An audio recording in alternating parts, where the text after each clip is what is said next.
Done. Yeah, it's like there's so much celebration for whoever wins qualifying, gets pole Hmm. position. Pretty You're much. pretty much the winner of that race. But yeah, Yeah, there's very few passing opportunities there, but it's all about the glitz and the glamour. for sure. And but still, I think we there's been some really historic races there, Yeah, some really exciting ones. But yeah, in general, yeah, it's kind of like a parade. yeah, I agree.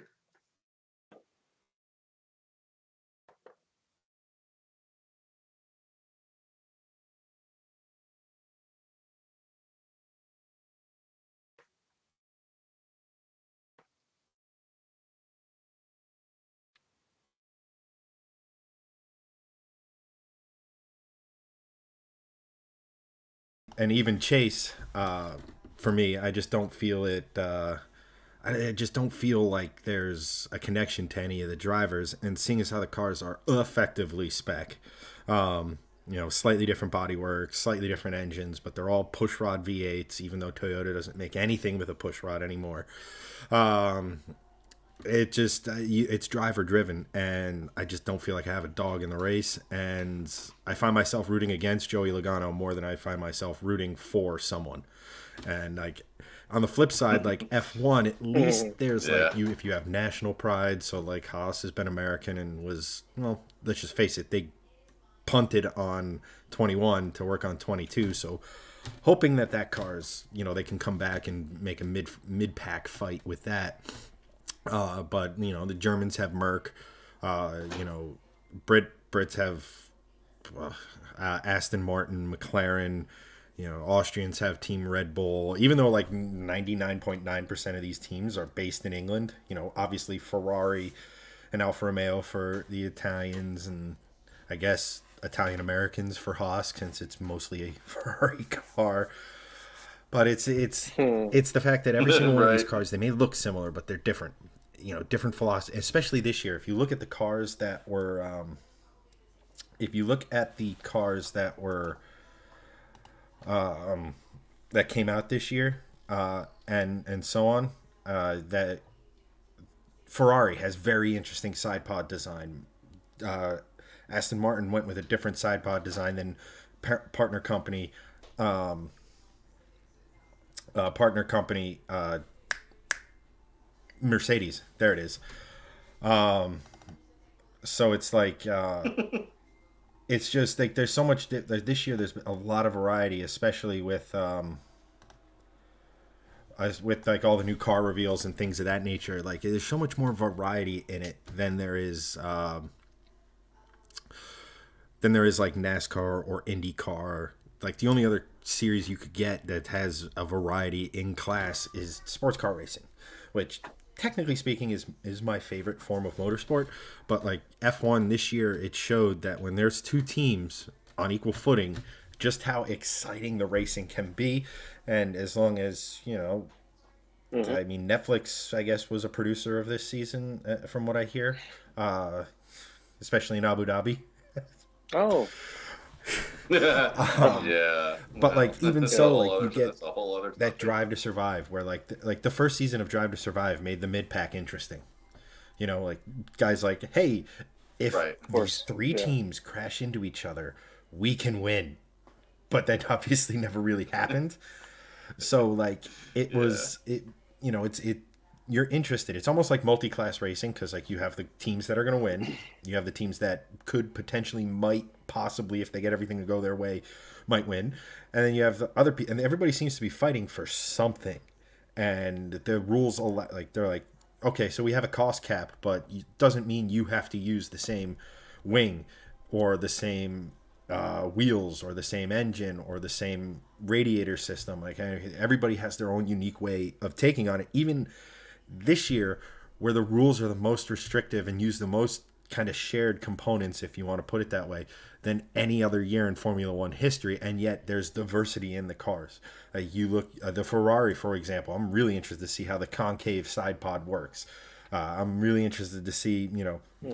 Yeah. Mercedes. Their big thing for all their time was the longest car possible, and that to maximize a flat floor design. Now that the wheelbase has shrunk and become kind of standardized, Now they have to come up with a different design philosophy and everything like that.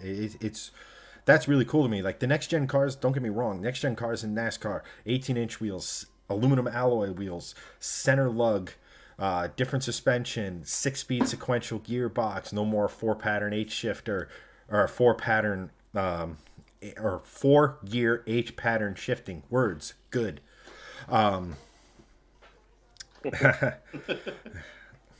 Yeah, I mean, I guess it makes sense that you want to limit the transmission, right? Because it's like once you get up to top speed, you're kind of staying there.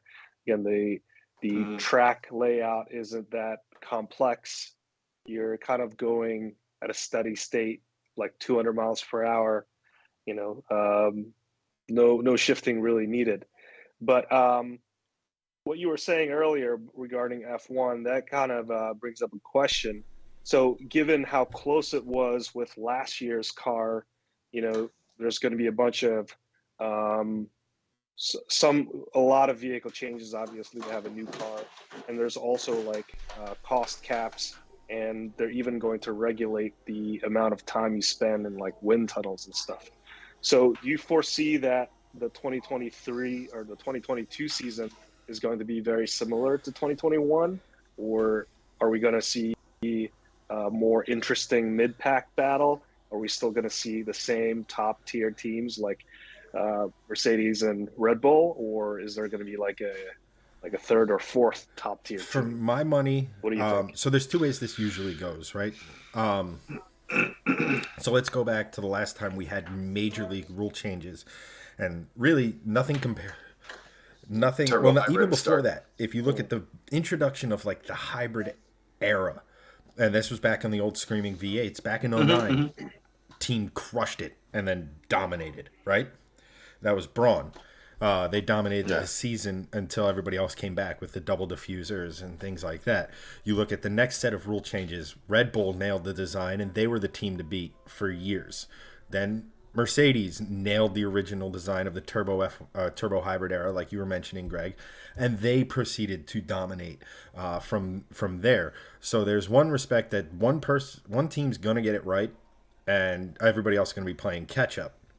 The other side of this equation is unlike in previous years where they could just sit here and, go into the vault and just take dump trucks of money and throw it at their new car. This year there's a cost cap, so you have to kind of wrap your head around the idea of what do we prioritize and spend a lot of money, and where do we don't, or do we try to make the most well-balanced vehicle that we can. So looking at it from both of those perspectives, I personally believe we're going to have a lot more close racing. I think it's the floor or the mid-pack is going to be raised. I think we're going to end up with 2 or 3, maybe 4 teams, but I still think it's going to be names Mercedes, Red Bull, McLaren, and Ferrari are, and if you can have a 4-way battle, forget about it. F1's just going to explode. But I think some combination of those 4 teams are really going to nail it. I mean, those are really the 4 big teams. I don't really know. Alpine's a bit of a wild card because they did go to a split turbo design. So now the compressor and the cold side and the hot side are split like it is in the Mercedes. But again, I'm not really sure. But looking at the cars and looking at the analysis of it, everybody has reason to be optimistic that we're going to get some pretty close fighting. But then you have a team like Ferrari who really radically changed the side pod design. So that could vault them ahead of everyone. Ferrari just throw a bunch of development in their motor, which means that could drag Haas and Alfa Romeo up in the mid-pack, that sort of thing. So gun to my head right now, I think you're going to have the usual suspects kind of up there, but a surprise in just what 2 teams end up fighting at the end of the season for both championships. Yeah. I think I agree with that. I think it's going to be, I think history is going to repeat itself like it always has in F1. Even if you go back to the 80s and 90s, when there's a differentiation of something, one team always emerges. And back in the late 80s and 90s, early 90s, it was McLaren, with Senna and Prost and that whole drama.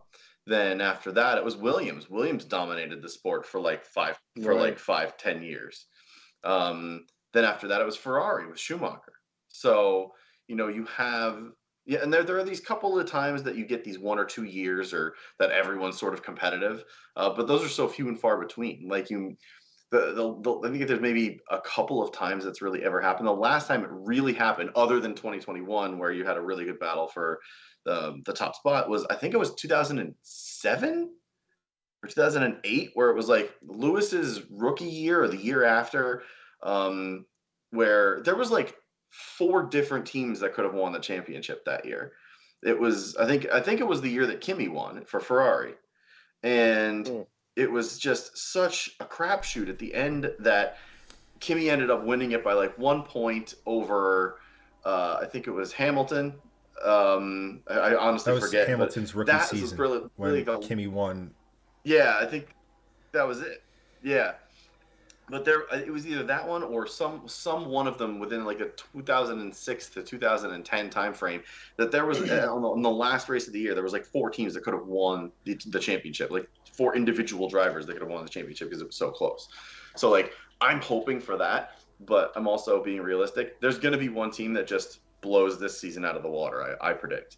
After that, I think it'll be very much like this turbo hybrid era that we just saw, where teams are going to start clawing back. And by the end of this regulation, I think 2026 is when the engine freeze Well, that's the kind of biggest comes thing off. is I think by is 2026 we're gonna see a couple of teams like really right there, and then it's just gonna start the whole well process over again. naturally, but like so with this engine freeze, the biggest thing is everybody's knows the engine platform. Okay, how do we get more? What engine platforms seem to work? I think in a couple years, it's not Right. next year, the year after, maybe I'd have to double check, but they're eliminating the internal electric power generator. So what made the Mercedes so Right. good was Oh, the split turbo, and in there, magic and heat and engineering things happened, and it generated electricity, and that's why their power unit. is that the Yeah, there's MGUH MGUH and unit? MGUK, and I guess the K stands for kinetic. Could be totally wrong on that, by the way. I'm sure all people will let me know on that. But what Mercedes so dominant was is the fact that they got a lot faster recharge on their electric side of things. So their gas engine made a ton of power because you're isolating the hot side of the turbo and the cold side of the turbo. So that I mean, we're talking in F1, that little bit of a temperature difference makes power difference. You had that, Yeah. plus they were generating Right. electricity a lot better than their components, and the only team that are competitors, and the only team that was competing was Ferrari, who was cheating. I think they were the ones introducing. Yep.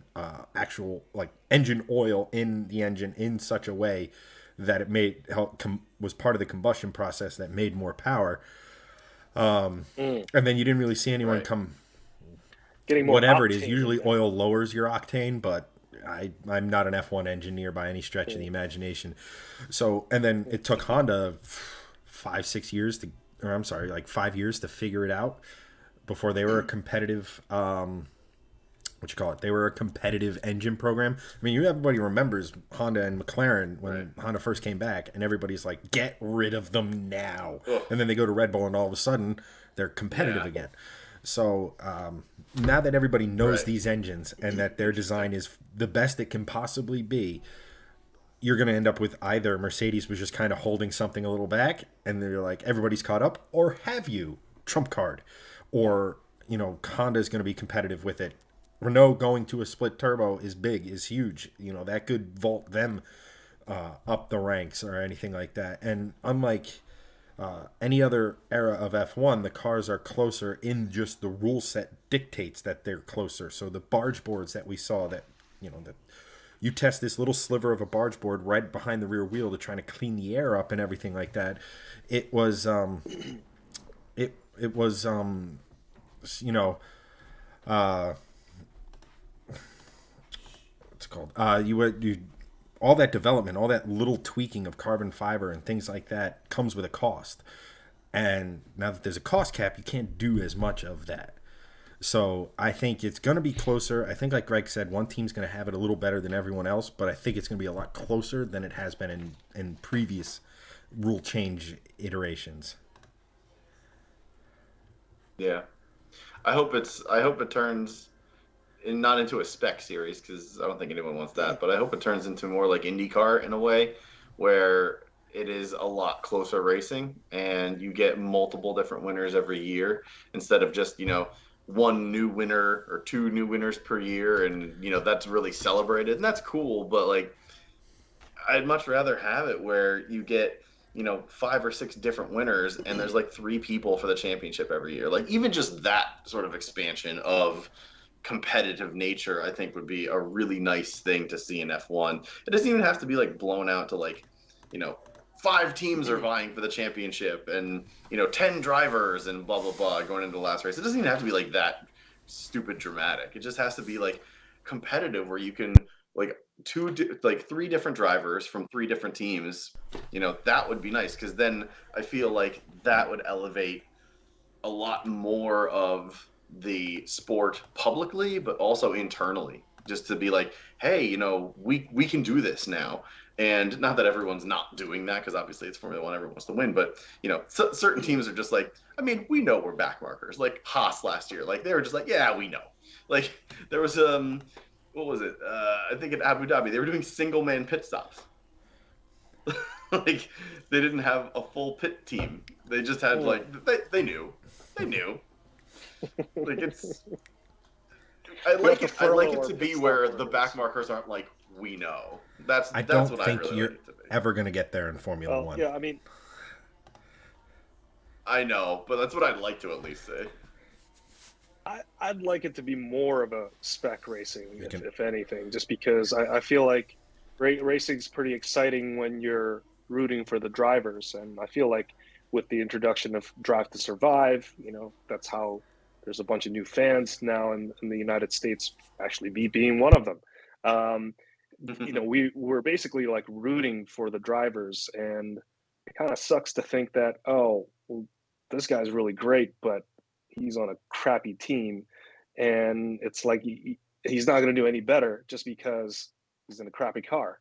So it's Right. like if we're closer, and I would hope that some of these rule changes with the new vehicles, it's just going to make the cars just that much closer to each other, where the margins are, how well the drivers drive.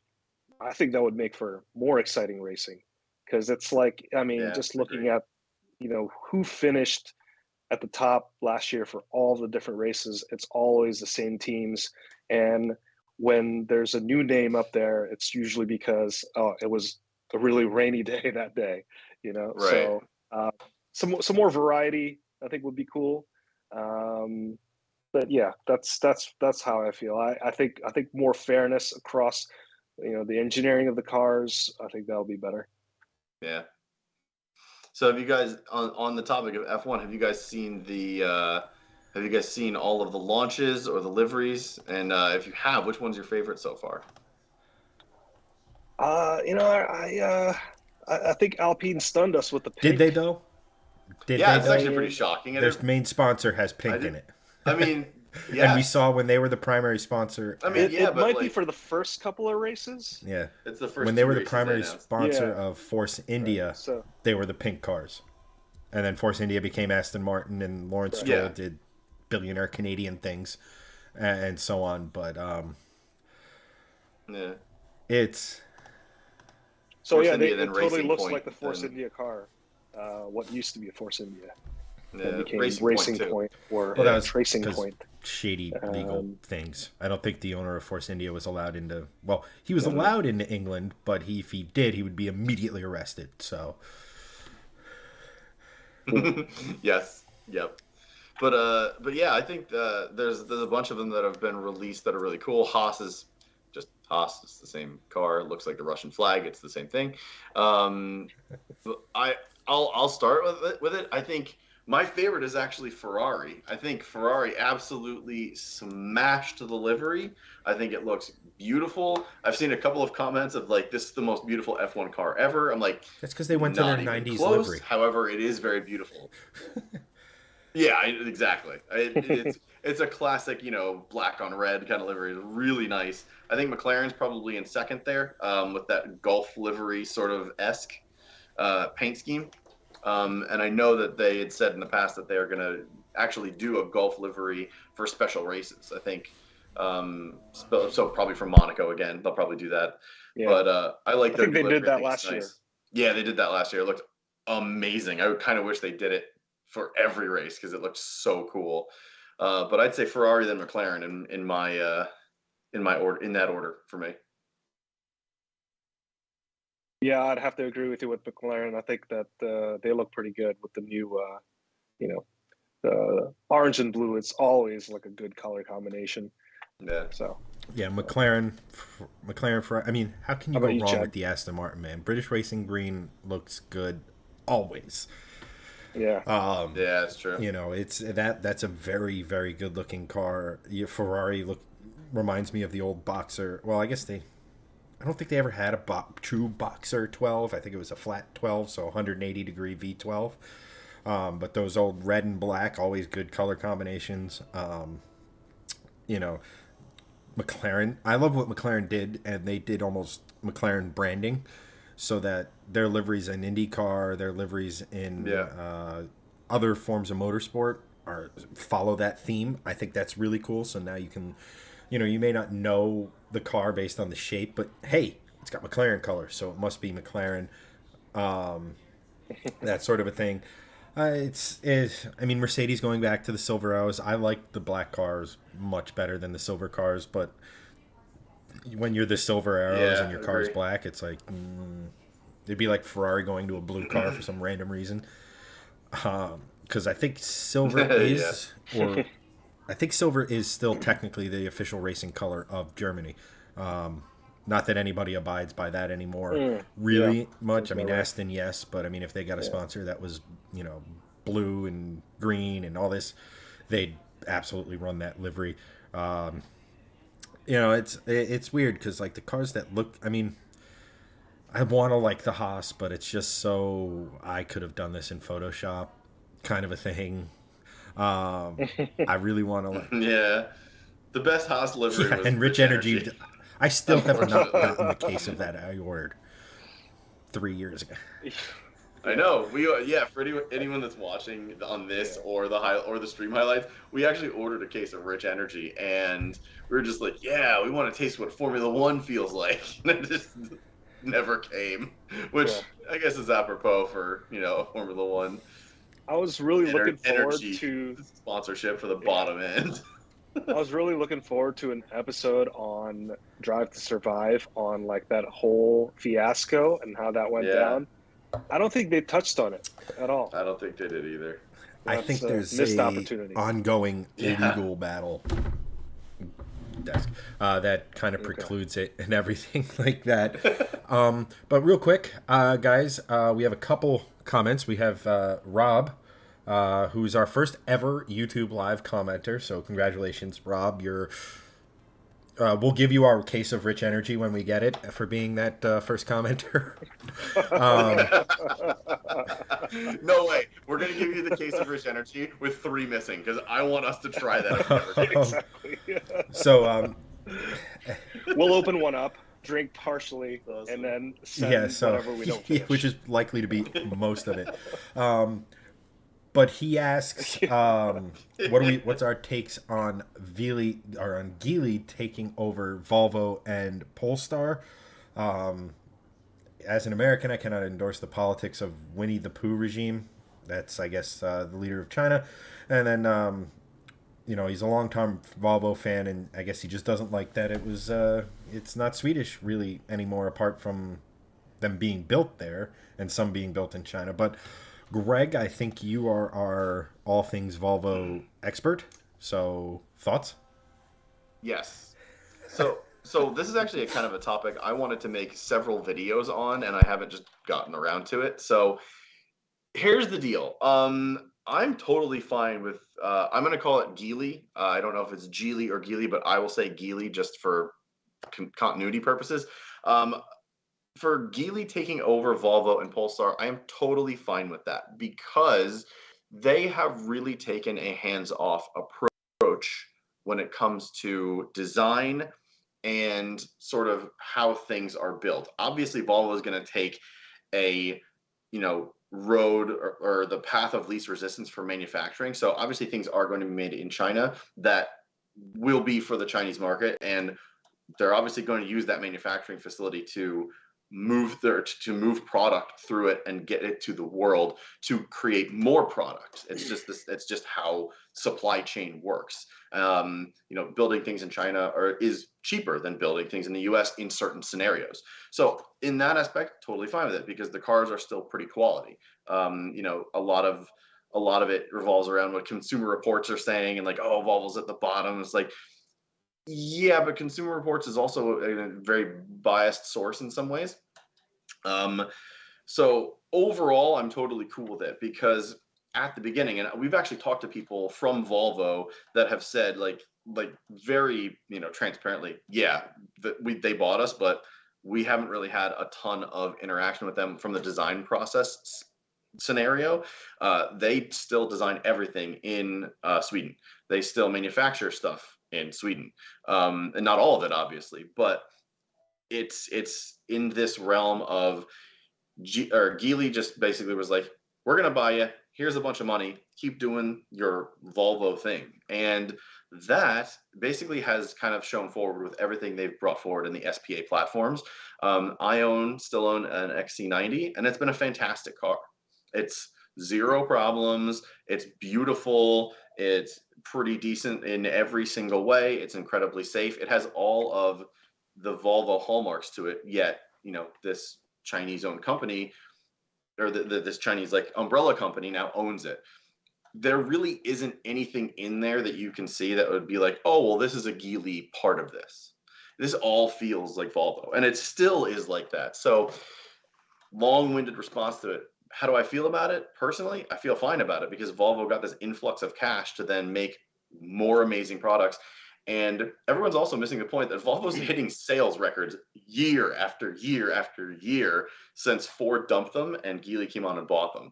So obviously it's working. Yeah, I think we're seeing basically how the automotive industry works and how the automotive industry has to kind of survive. It's like without companies kind of like buying each other up and like, you know, keeping them alive, it's like that's why certain car companies just disappear. And I will say that because I've been reviewing a lot of the newer Volvos, that a lot of these cars, yeah, they might have been built elsewhere or have been funded by another country, but the design wise, it's still like very Swedish. And like I just recently, actually, the video for our channel just went live today. It was the Volvo XC60, and I think it took me about 10 seconds when I jumped into that car to fall in love with it, just because it was the material qualities were just so good. I love how it drives, and it's just a beautiful car. And what I'm seeing there is the end product, and I can't speak to like the reliability or how expensive it'll be to maintain or replace parts. Those things we'll find out many years down the line, hopefully. But overall, the quality of these cars have been fantastic, in my opinion. Yeah, I mean, I agree. I wholeheartedly agree. There's Rob actually just made another comment in there about, apparently Geely has changed the terms, but as of a report from last year, I'm actually just looking at right now, in July of last year, Volvo was looking to buy out Geely, and go and do an IPO. So I don't think that the terms have changed necessarily. I haven't seen any reporting on that at all. And I don't think that supporting new Volvo is supporting, like, to get, not to get crazy political, but I know that like the whole China owns Volvo has turned so many people off. Well, China doesn't own Volvo. A Chinese company does, and the company has been very forthright in making excellent cars with Volvo. So I don't really see a problem here when a lot of people are texting and messaging and doing on stuff on iPhones that come from China anyway. So there's a very large amount of hypocrisy in this entire argument. Without getting Right. too political, I just find it to be a very moot point, especially with how many products in your own home come from China in the first place. So Yeah. sorry guys, but like half the stuff in your house is probably made in China. Yeah. You got to kind of like deal with that at some point. And the cars that Volvo is making right now are extremely high quality, whether they come out of China, whether they come out of the plant in South Carolina, whether they come out of Gothenburg, doesn't matter. They're all fairly good. And I'm at least an N of one that says the SPA products are quite good. Yeah, and we're seeing this in like other automotive companies too, like Toyota collaborating with Subaru for the 86 cars, and also Toyota working with BMW to revive the Supra nameplate. And obviously, a lot of people are very upset about that. I can't stand that they did a they collaborated with Mazda to give me a Yaris that isn't a Toyota. Continue.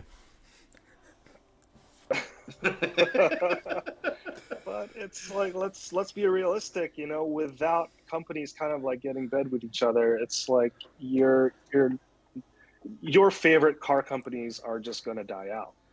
And it's like, as cool as the Mark IV Supra is, it's like without that collaboration, the Supra wouldn't have come back. Yeah. Without the help of Geely, maybe Volvo would have been bought out by someone else who maybe wouldn't let as much creative control be had by Volvo. So, could have been better, could have been worse. We don't know. Yeah.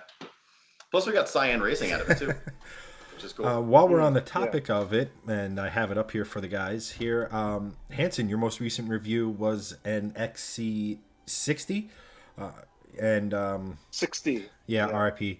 F's in chat for Saab. Sure. Well, GM killed Saab, but in any case, you've been driving that XC60, and I mean, Volvo interiors. Just yes, if I'm gonna get a family car, this is what I want. But I mean, without kind of killing your review, like that's the first. Where does this sit? Like? Sure. It's a great interior. It's a great design. It's immediately recognizable as Volvo, but it's not immediately recognizable as like every other blob that's out there.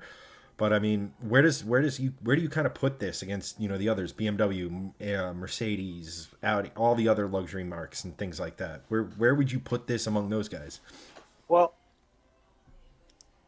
That's interesting, because I mean, I see Volvo as like a totally different luxury company, right? It's like it's a luxury car company for that's not like up in your face about it.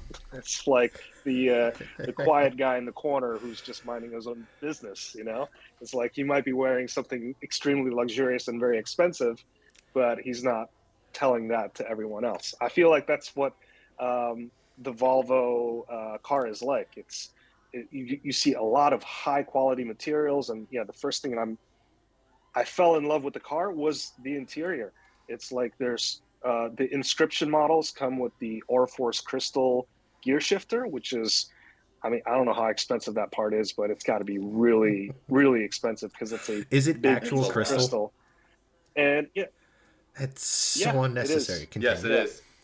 Yeah, it's so unnecessary, but it's actually very unlike Volvo on that. Ooh, nice pillow cube. Shout out pillow cube. Good YouTube ad there. Yeah. But it's very un-Volvo, because you think, oh, Volvo, even with the new ones, very beautiful, but great design and stuff like that, but still utilitarian and functional in nature a lot of the time. Like a crystal shift knob, that's something that like a Bentley or a Rolls, never like a Volvo. That's so random. I love it. It's cool. Yeah. So you could find those gear shifters on the Inscription line of vehicles, which is like the top of the line for whatever model.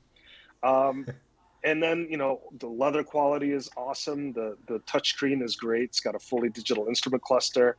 I mean, this is a huge leap forward in design compared to, I would say, like maybe because I stole some clips from your video, Gregson, on your 2017 XC90, because Oh, nice. I was commenting on the infotainment system, and I showed how slow it was upon startup when you Yeah, booted up, and it they've just had took like many. 30 seconds. Yeah, Yeah, they've had many updates to that. There's a newer one. I think in 2019 or 2020 they updated the actual like CPU in there where it was just it's so much yeah, faster. Census One is the version that I've had, but they had like a couple of updates to it. It's definitely a lot faster in my personal car now, but it's nothing like the new ones, like the one that like the press car that you had. It's still night and yeah. day. And So even you the can see the sorry, really quick, you can see the yeah, differences in this car. So if anyone's watching and wants to see the differences between these two cars, I had a press 2018 XC60. It was blue. It was an R design, and you can see the design differences. There have been subtle changes in that car versus this car. This car looks more updated inside. It looks a lot more facelifted and refreshed, and it looks a yeah. lot nicer in this one than it did in the one from 4 years ago. So the new thing about this car is that this has Google built in. So this is the first year that they're using Google as the company that'll, build all the infotainment system, kind of like all the graphics and the fully digital instrument cluster. So it's like the first year with that collaboration. And I mean, the experience has just been improved pretty dramatically. Like boot up time was pretty quick, so new processor helps with that. But just kind of like the layout of everything is really nice. And the problem that I had with the old infotainment system was like, or any car's infotainment system, is that it feels like it's software that was written by a car company, and then now you have a tech company building, you know, the software. So it's like when you look at it, it's very intuitive, uh, works very smoothly. But some of the problems that I ran into with this thing is that, well, I didn't really run into any problems, but there were some features that were left out because this was a collaboration with Google. So stuff like satellite radio, which I don't, I'll be honest, I don't really listen to very much, but I know a lot of people do. That was left out, and so apparently there's an over-the-air update which includes SiriusXM as an app. So maybe it's a problem that's going to be fixed. But the other glaring issue is that there's no Apple CarPlay or Android Auto, even though this is like an Mm. Android-based thing. So they claim that that's going to be another update on the way. But So as of now, So it what you're hasn't really saying come in is yet. this car is the Gran Turismo of cars, where they give you it and then they're just going to do a bunch of updates to it over the next 7 to 10 years. I think it's just the Yeah. cell phone Yeah, of exactly. cars. No, that's a Tesla. Yeah.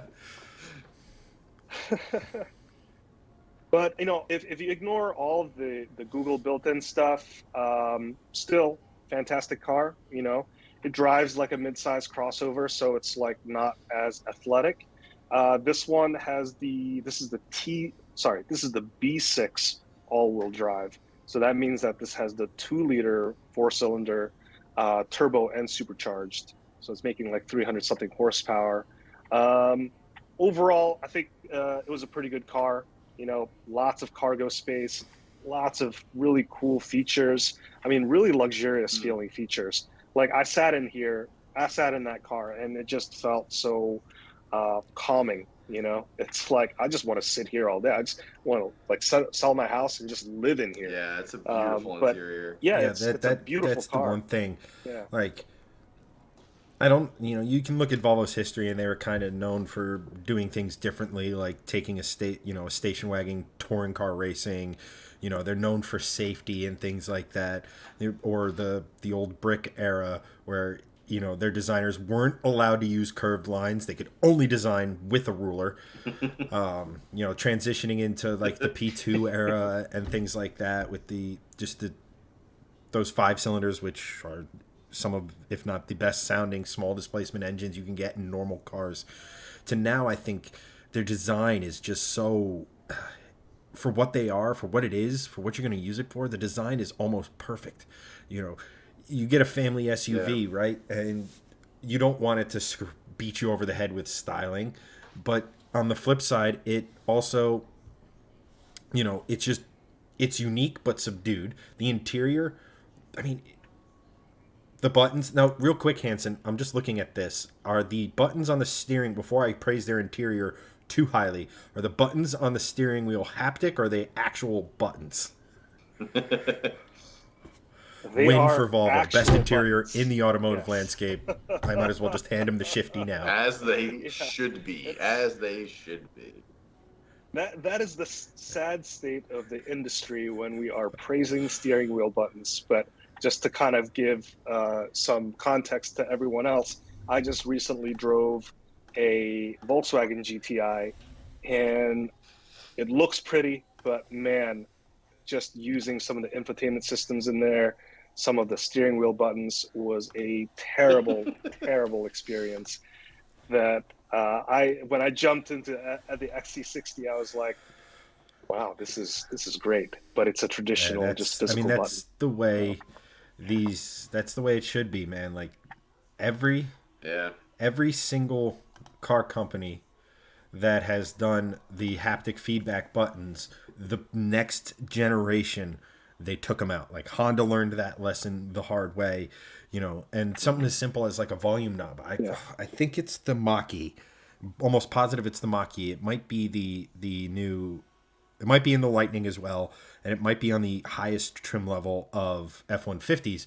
But it's this massive Tesla screen with a knob in the middle, because consumer because that's the Mach-E. because consumers wanted Yeah, that. Because I think we actually tested a Cadillac that had the like slide your finger across for volume, which in theory makes sense, but then it was like it's not what's and I'm deaf, it's but it was Yeah. but that, and then like that's the thing. I mean, you mentioned it, and what's it called, the Volkswagens, that's every single thing I watch about the new Volkswagen is that UX, that user experience. Like the exterior, especially in an urban setting, looks amazing. The engine and performance stuff is insane. Like they don't have to like add, how smooth that Volkswagen engine is, being cast iron, is insane. Even though it's one of the last cast iron blocks out there, it's Yeah, that's crazy to me.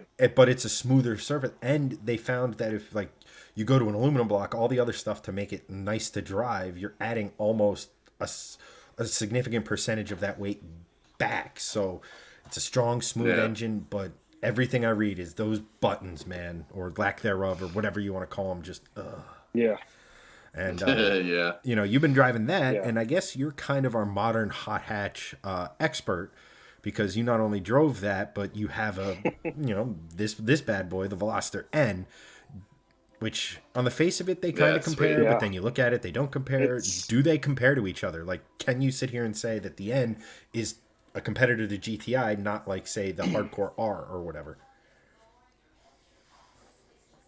I'll say that the 2022 Volkswagen GTI is a closer comparison to the Veloster N than the 2021, because the new GTI has a very slight, somewhat noticeable power bump, and it gets it closer to the Veloster N power. So pricing wise, depending on what kind of trim you get for the GTI, it's also roughly around the same price. And ignoring the weird supply chain issues that we're running into right now, and how cars are just so much more expensive than the MSRP. But yeah, they're kind of close. The new Volkswagen GTI, it's like fully redesigned, new body, new interior, just like we talked Yeah, those about, lovely buttons. new Oh power my bump, gosh. Would you say and those buttons, and the yeah. GTI, if you remove the performance side of it, is a more grown-up vehicle, in the sense that it gives you a little bit of performance, but you're not, I don't know, waking your neighbors up midway through? Absolutely, absolutely. Yeah, the new GTI, I feel like it's a more grown up Hyundai Veloster N. The gearing on that thing is much more daily driver friendly. The second gear is super tall, which is pretty nice for autocrossing. But I also found that the gear shifter was just like less clicky, and it just kind of went in more smoothly, which is nice. The Veloster N is just very mechanical feeling, which is what I prefer. But it's more comfortable in the Volkswagen GTI. And there's also just like, the GTI looks a lot more luxurious. The screens look really nice, whereas the Veloster N is kind of like an older, more traditional gauges.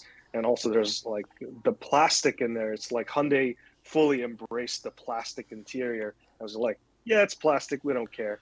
And it's just like everywhere. And it doesn't look as nice. Whereas Volkswagen, I feel like they were kind of clever with like trying to hide their plastic materials. Yeah, it looks. But yeah, it's. I think they're. It looks really nice in there. Yeah, go ahead. I mean, like if you just look at the Yeah. difference between the interiors, like the N is definitely more of like, oh, okay, this is made to be a hot hatch. The GTI is like, oh, I'm a hot hatch masquerading as a luxury car. Like it definitely feels a little bit more like utilitarian luxury, sort of in a way that Volvo is a little bit. Whereas the N is just like, yep, here's your hot hatch, enjoy. Yeah, I mean it's yeah, it's, and go ahead. I guess it's the philosophy of the two cars is kind of different. Where the GTI originally started as like trying to take on sports cars, but being more practical, and I'm talking with like the Mark I, so we're going way back. It was kind of no frills, one car to do everything kind of a thing. You could enjoy the back roads, you could haul the kids around, you could haul stuff around, and then it's sort of along the ways almost became like a luxury hot hatch in a sense, where like the Veloster N is, and I mean, from what I've seen, heard, and everything, it's like, we're about performance. We'll give you some comfort, enough so you don't show up to work in a back brace every day. But like the philosophies are different. Like, the N with, you could just tell by the styling, the brakes, the noise it makes and things like that. Like performance driven, not to diminish the Volkswagen, but it has performance on the mind where the Volkswagen has everything on its mind. Yeah. And the Volkswagen, the GTI is the hot hatch king. They kind of created that segment or popularized it. And the four-door aspect of the Volkswagen GTI, that's actually really nice if you've been living with a three-door car, which is the Veloster N. And unfortunately, I don't get to drive my Veloster N very often just because I have all these cars, which is a very good problem to have. I have too many cars to drive. It's humble brag. Yeah, but if you were like moving lots of stuff, having an extra door is actually really nice. And also when you're transporting people, if you have any people with claustrophobia, don't put them behind the driver's seat in the Veloster N, because they're going to feel like they're trapped in there. We should have an impracticality backseat test between your Veloster and my Mustang. Because it's only back there for the insurance reasons. The only reason it was ever back. Exactly. I mean, Lieutenant Dan would fit there comfortably. Let's put it that way. There you go. But yeah, the exhaust sound of the Volkswagen GTI is just so. It has a very slight snap, crackle, and pop from the GTI. It's like very slight. You have to roll the windows down. But with the Veloster N, I mean, that's one of the reasons why I bought the Veloster N, is just because the exhaust just sounded so crazy from the factory. Like they have like this anti-lag that they kind of bake into the system, where anti-lag is where the combustion partially happens a little late and outside of the engine bay or outside of the cylinders, so that you can accelerate those gases so that the turbo spools up quicker. You have more boost.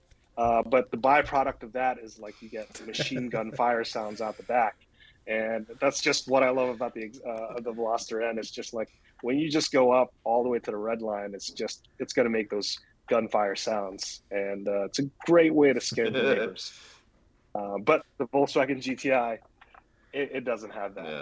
Yeah. And also pricing wise, I want to touch on that really quick. the Autobahn, that's what I was testing. That's the top of the line GTI. That comes close to $40,000. And I Wow. got a chance to drive the manual transmission version. So with the DSG, it's going to be, over $40,000. But if you spend another $5,000, you're going to get the Golf R. And that's a 2-liter turbocharged engine with the better tuning and all-wheel drive. And it's going to make like 315 horsepower. So it's like, Which are if I'm spending That's a lot I was $40,000, gonna for a admit hot hatch. that's like, yeah. it's a lot. It's like maybe save a little bit more and go with the Golf Yeah, the Golf R. R with a tune, I don't know. you're pushing over 350 then 375 at the crank. Like that's it. People are just tuning them and getting like between 350 and 400 horsepower out of it. Nothing else. So like if you want a car that's, is an extra $5,000 more with a tune being close to 400 horsepower at the crank, like that's a pretty significant upgrade. Like you see a lot of the times it's like, oh, we'll just spend an extra 5,000 and you get, XYZ package or like a better car. You don't get tons more horsepower and all this stuff, but like that is like another 100 horsepower on top. Yeah. That's a lot. That is a significant upgrade for that money. Yeah. And, with the Veloster N, when I bought my car, it was like 29, and that's the one with the performance pack. So it's got like the better engine tuning. And then now the cheapest Veloster N you could buy is the 5.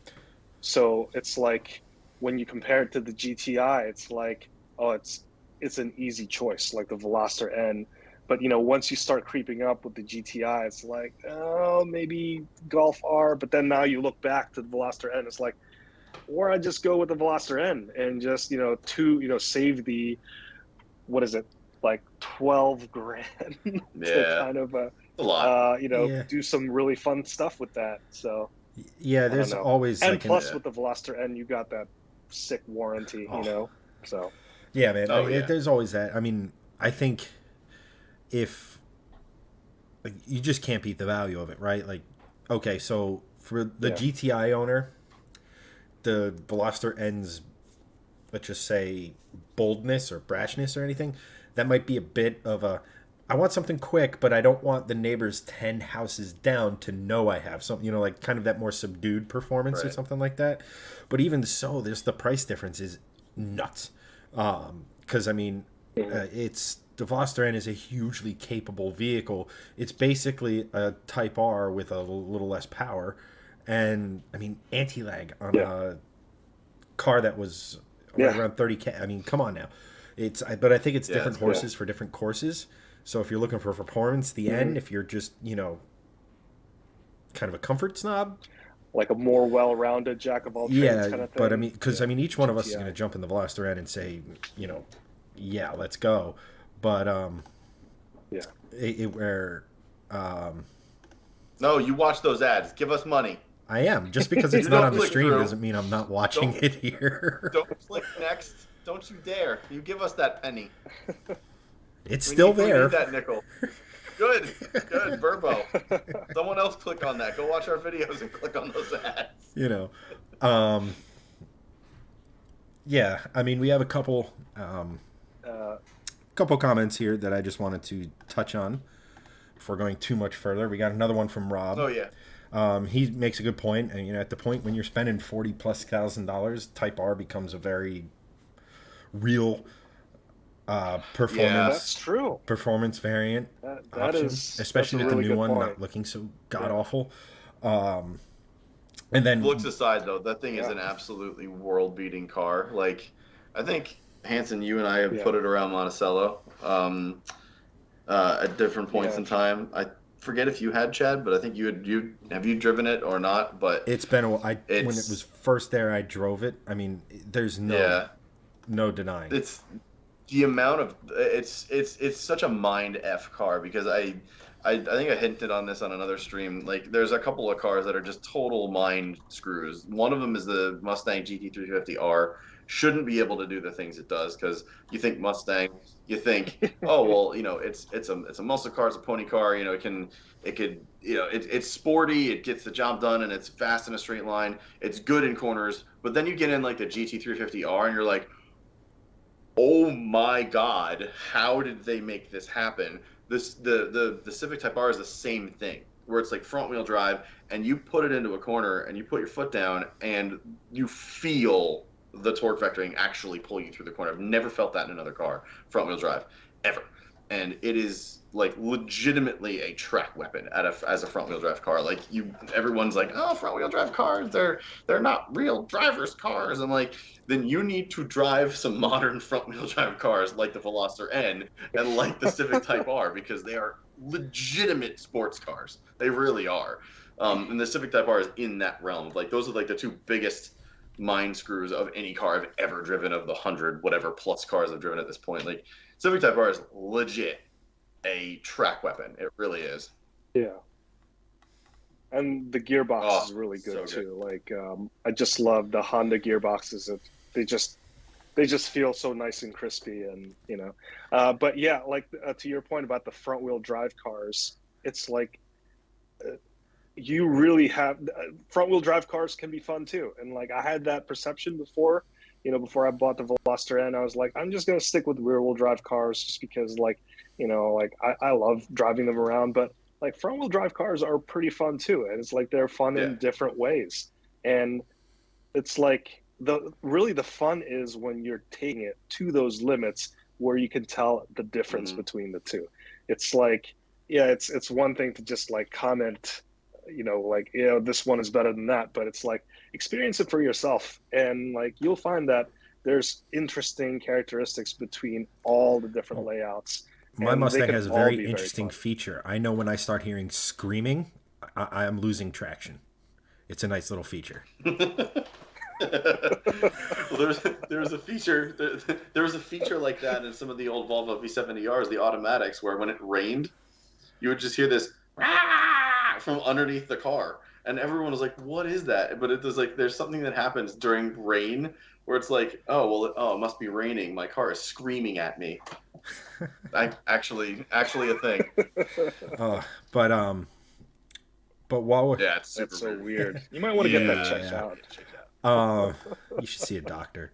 Rob also asks, hey, where's the C30? With the V70R being put out to pasture, it wasn't put out to pasture. It's just with a new owner. It went to live with my cat from 10 years ago.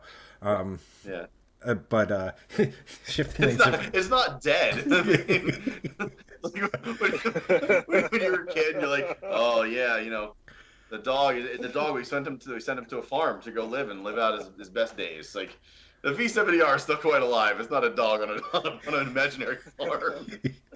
But speaking of life, Rob is demanding that our subscribers demand proof of life for the C30. I figure it's C30. We're talking about hatchback. I still have it.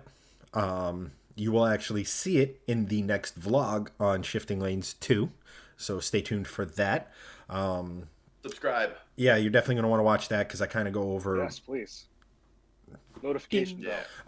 I kind of go over what the future holds for that car. Obviously, I'm putting a lot of time, attention, and resources into the Mustang. But I can actually see a light at the end of that massive pile of parts and credit card statements.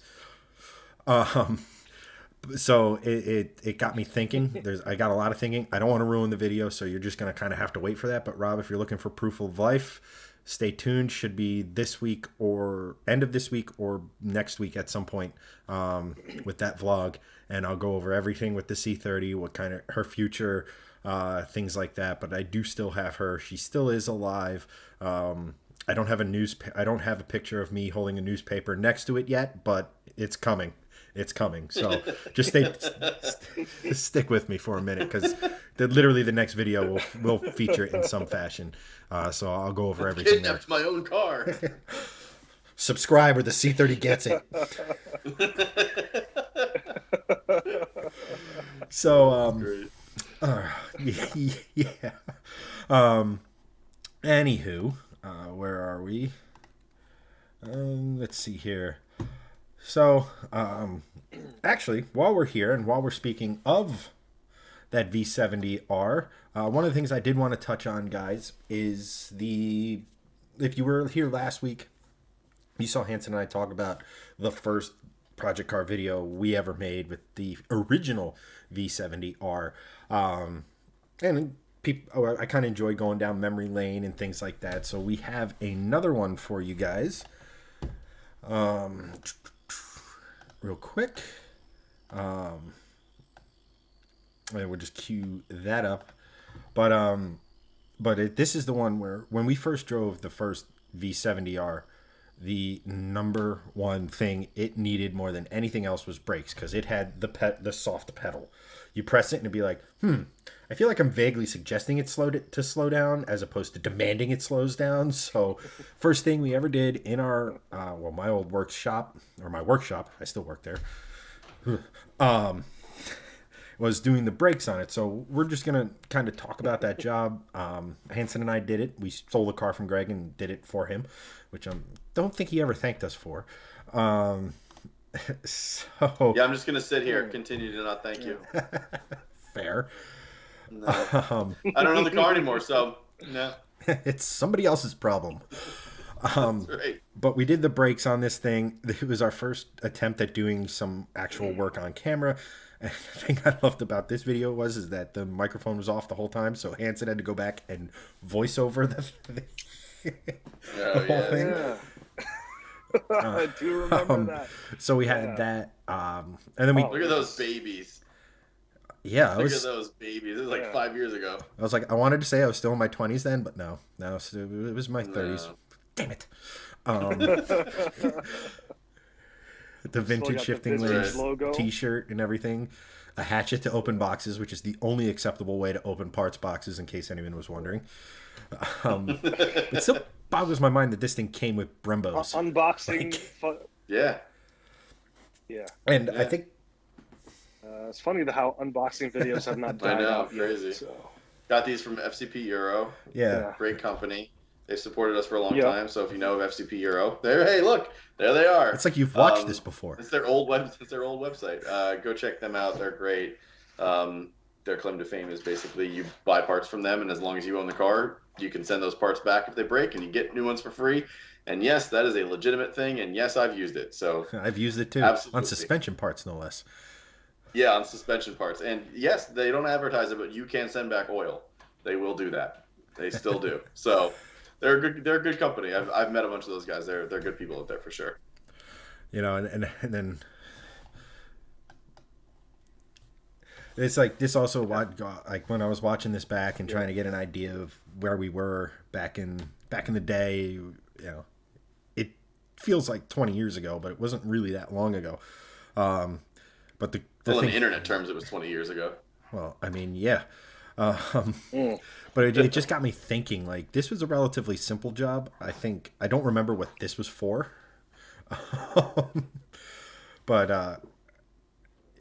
I don't remember I don't know. But yeah, we were it's like, you know, do this at your own risk. You know, all those disclaimer things that we thought it was kind of necessary beforehand. Not anymore.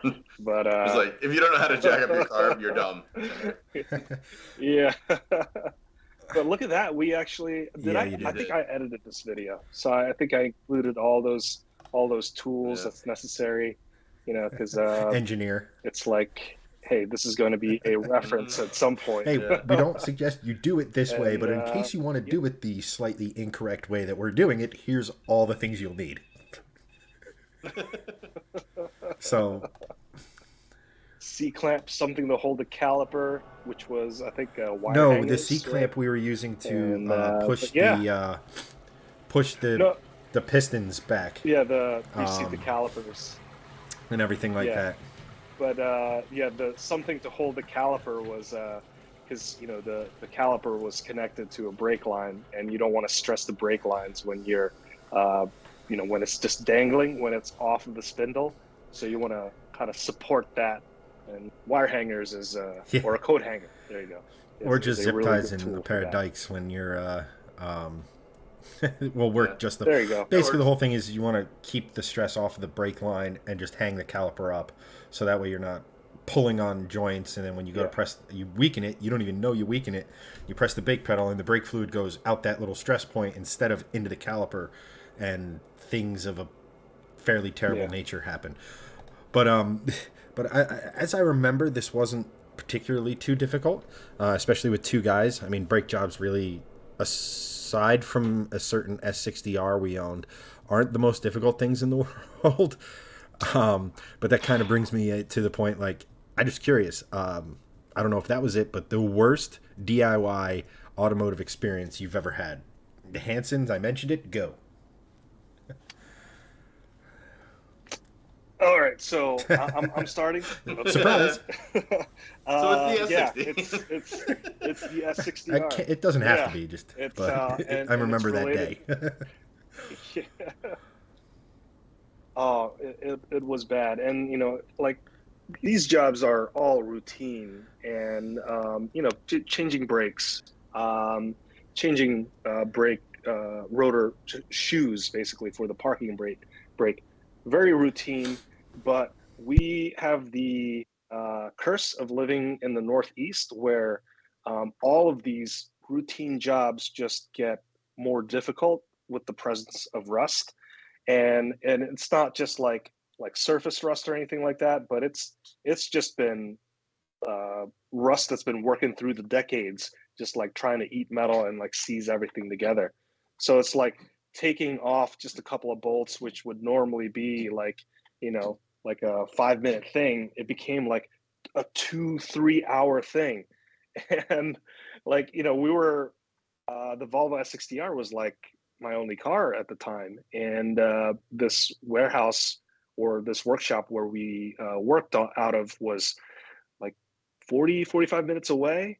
So it's like that kind of made things worse, right? Because I had to drive the car to the place where we're getting it fixed, do the job, Yeah. and then leave the workshop in where the car is in working condition so I could drive home. So like that stress kind of made things a lot worse. But yeah, changing the once I got the brake pads off, it's fine. The rotors was easy, but then I got to the last one when I was changing out the parking brake. Like I think it was like the right rear. It just the old discs just would not come off, and like I just tried hitting that thing with like a hammer. I think I put a torch to it, and it was just A 40 it was pound not coming off. sledgehammer. And I was like, Yeah. That's not... yeah, something like that. It was like soul crushing. At the end, I was just like, I can't do this anymore, and I just buttoned everything back up, put the wheels back on, and I just didn't It's have Hanson's parking favorite brake. substance. I didn't have a parking brake. Anti-seize? Yeah. In hindsight, I probably put too much of that on right there. I mean, Greg's it's still alive. totally fine to repaint your brake, hub with a completely new color with anti-seize. That's a normal thing to do, right? I mean, it's like the amount of rust that we There's a ran lot. into. It's like I can guarantee you, the next person that will replace those brakes will not have Yeah, any that's issues because I put a generous amount of anti-seize Because they'll on slide off while driving. Yeah.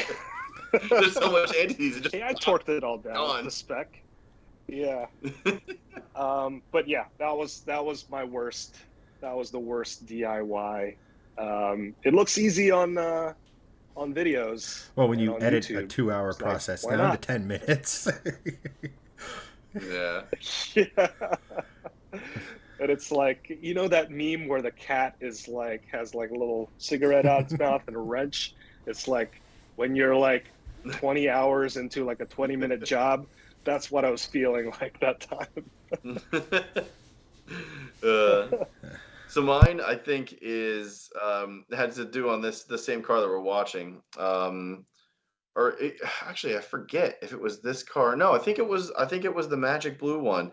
That it was a very easy job. Usually, spark plugs and oh god, the part is now escaping me. My brain. Coil packs. Coil packs, spark plugs, and yeah, spark plugs and coil packs. The super easy job on most cars. I mean, you can kind of just get them at the top of the engine, or there's a really easy access to them somewhere. But the only thing with these cars is there was an OTE pipe, or over the engine pipe, that you just had to remove. Not really that difficult a thing. There was a V band in the back and what have you. But right near the front of the engine, that pipe was actually secured with I think it's a T25 Torx screw. And the problem was that pipe wouldn't come off without getting that screw out. And that screw was stripped. So I had to go in. This wasn't like the worst thing ever. Like, anyone could have done this, but for me, as a total beginner doing this stuff, like, I had to buy a Dremel, cut a crosshatch pattern, and like I actually had to I couldn't get it out with just a screwdriver. I actually had to get like a breaker bar, hammer a screwdriver in there, put the breaker bar on the screwdriver, and like create this weird socket screwdriver thing, put it in there, and like get it off the breaker bar. And finally I did that, and I was just like, yes, because this took me like 3 weekends to do. just to change the stupid spark plugs and coil packs in this car. And I ended up doing that. And it was great. I felt really really good about doing that job. But man, just one screw, and I think that's like how a lot of like DIY people feel at the beginning when they're just getting into cars, is like one screw can totally ruin your day. A lot like golf does. Like, man, that one shot like totally ruin, even if you're a great golfer, one shot like ruins your day. The one screw in the car, this is like, I can't do this. But everything turned out really nice at the end. But that's probably my worst one, was that, just because it was so frustrating for that one tiny little piece that should have been totally fine, and it ruined. It took 3 days to get this thing done.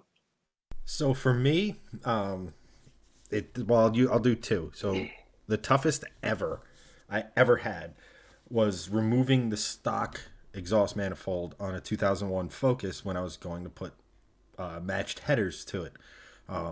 They're actually clamshell headers, so I could have turboed or left it NA. I was leaving it NA because I had supercharger plans.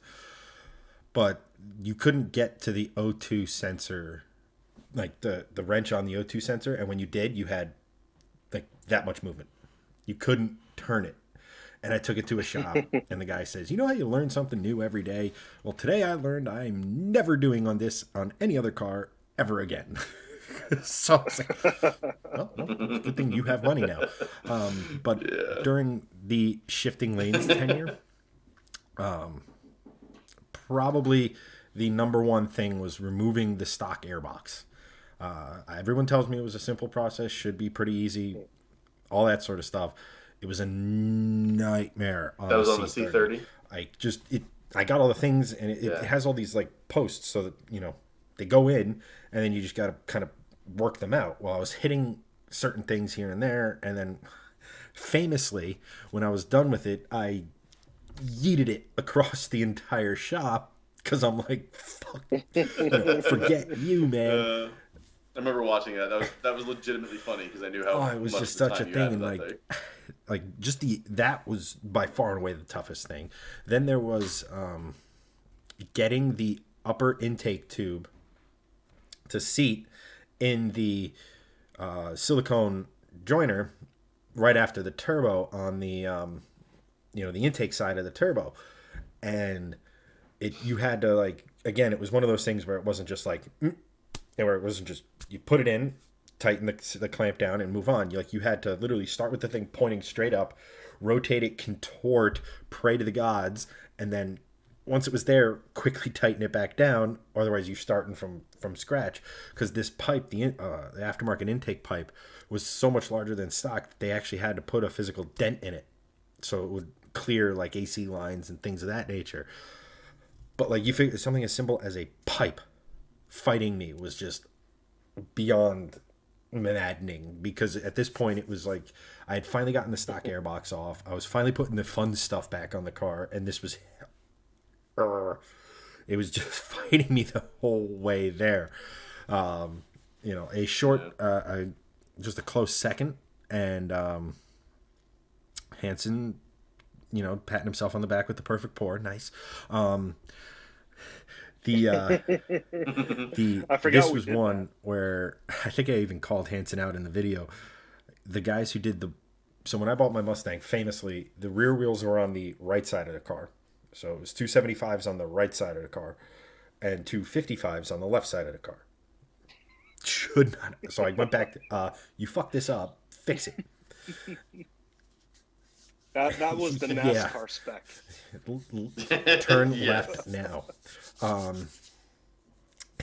So they swapped it out and didn't think anything of it. A couple months, more than a few months go by, a couple trips to the track, couple, spirited drives and everything, come back, go to get the stock wheels off, and all the bolts are out, and it's just sitting there, just being held on as if by magic. And this will be, even with wheels, always use anti-seize, because it was a pain to just get wheels off. Like, I'm not even talking about diving deep into any other sort of stuff. Just getting the wheels off was such a pain, and it was maddening because I knew for a fact that this was done at a dealership and they just did it quick to appease me, which anybody who knows me knows that it went from being, these guys suck, to I should probably not talk to them because I'm going to say something I'm going to regret. Like, I was so mad because all I want to do is get the new wheels on. Like, new wheels change your car. They make it look so much different. And I had steamrollers on the back. And I wanted to see what 305s looked on the back of my car, and I couldn't because these stupid idiots didn't use anti-seize, and I'm still bitter about it. Yeah. So. Jeez. Yeah, get that anti-seize. I'm hopeful that eventually we get to the point where we can be doing this again, and we have our own shop. That would be awesome, to actually do fun things in, and that's sort of like why we're doing live streaming and a second channel and the main channel and all this stuff. We're trying to like hopefully get it to a point where we can kind of do project cars like this again for you guys. I think they're really cool. If we could eventually get to that point. However, I'm very much, until we get there, cool with dropping my car off and getting it fixed by an actual professional. Totally fine with that as well. Just makes things so much easier. Oh man. Yeah, my thoughts exactly when I dropped that car off to get the S60R to get the parking brake fixed. I was like, however much it takes, just get it done. Be gone with you. Yeah. I didn't have the wherewithal to do it myself. It was a sad moment, but relaxing. Not my problem anymore. Yeah. You are someone else's evil at this point. Oh, yeah. But yeah. Apparently, Rob, with another just world-class awesome comment, just LS swapped this C30 just for amusement. I'm running low on cursor and as explicit. A more LS in a C30 could work. I mean, obviously that would be bonkers. Yeah. That would be a torque steer monster. monster. Unlike Greg in the V60, where you put an engine that should be longitudinally mounted transverse for giggles, it would just be a rear-wheel drive conversion. At which point it would be an oversteer machine because short wheelbase. Oh yeah, that's right. Yeah, I think Rob's trying to actually kill me with these great ideas because I'm now thinking about it. But I mean, a little sneak peek. Motor swap has crossed my mind in the C30, and that's kind of where I'll leave that. But speaking of V8s, did you guys watch Daytona? No. Okay. I saw a recap of it, but I'm out. I'm leaving the call. Sorry, I'm out of this conversation now. I saw a recap of it, and I was like, what lap is this? And I couldn't really tell because they all the cars look the same. All the Hey, racing looked very similar. that's NASCAR the last 10 years. Good job. Yeah. Well, I Well mean, done. I noticed that the cars look different, I guess, like from compared to the previous years. So I guess there's been some upgrades. Like I guess the big one is that center lug. So no more like 5-bolt lug nuts. That it's just like a quick zzz, and then wheel change, just kind of like Fun an fact: F1. That's So cool. that the part torque was on kind of those interesting. wrenches is something like 5 to 10, like a magnitude of 5 to 10 times more powerful, more torque applied to the nut than the outgoing 5 lug configuration, which I thought was kind of interesting. Wow. That makes sense. Yeah, because if That's you look cool. at how much torque you need to put in, it depends on the size of the fastener. So if your fastener is like that big, the amount of torque that you need to apply is like so much more than kind of like the smaller bolts. So that would be the reason why. Yeah. But yeah, there's some of the other rule changes too, like the vehicles look different. Like I think they went away from a live axle, which is cool. You know, it's joining the 21st century with, or actually the 20th century with independent rears, and then the rack and pinion steering too. So these cars should handle better, right? Oh, I don't know. absolutely. In theory, yeah, They for should sure. 100% handle better.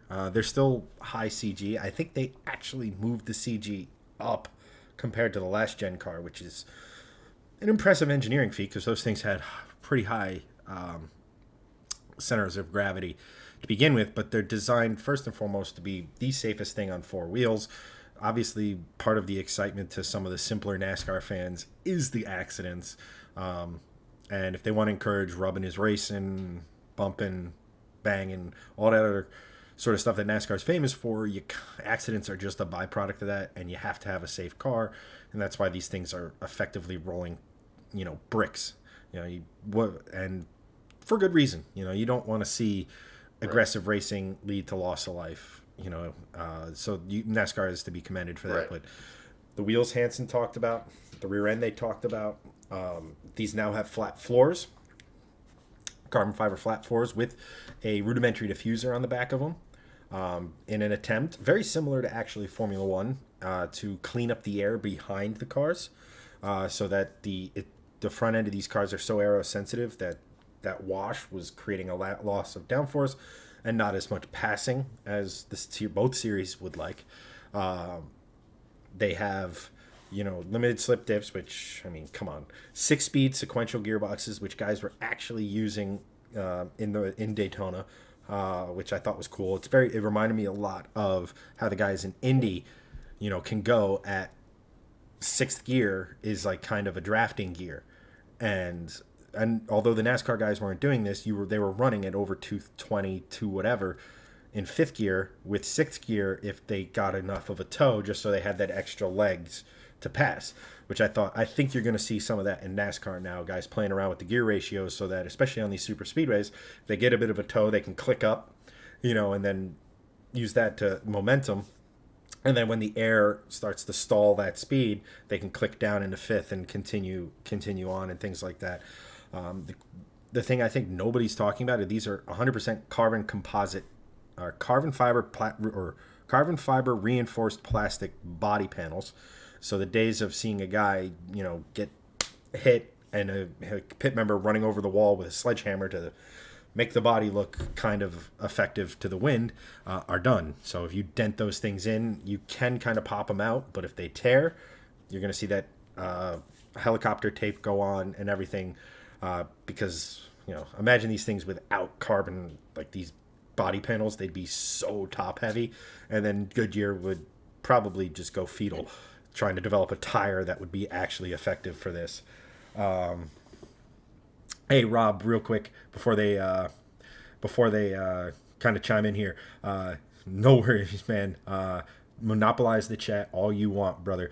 We appreciate you as a longtime fan. We appreciate that. I love hearing from fans and things and talking to you guys. So type away, my dude. Whatever you want. Yeah, Well, not whatever you want, but you get it. exactly. Yeah. Thanks Yeah. for the support, man. I I remember I remember you, Rob. I appreciate you watching too. From the first V70R, you used to have a name of like Shifty Eyed Dog or something like that. I recognize it because you were commenting on like every single video of Yeah. ours. So appreciate you watching for so many years, and hopefully we keep entertaining you that you watch our stupid faces for many more years to come.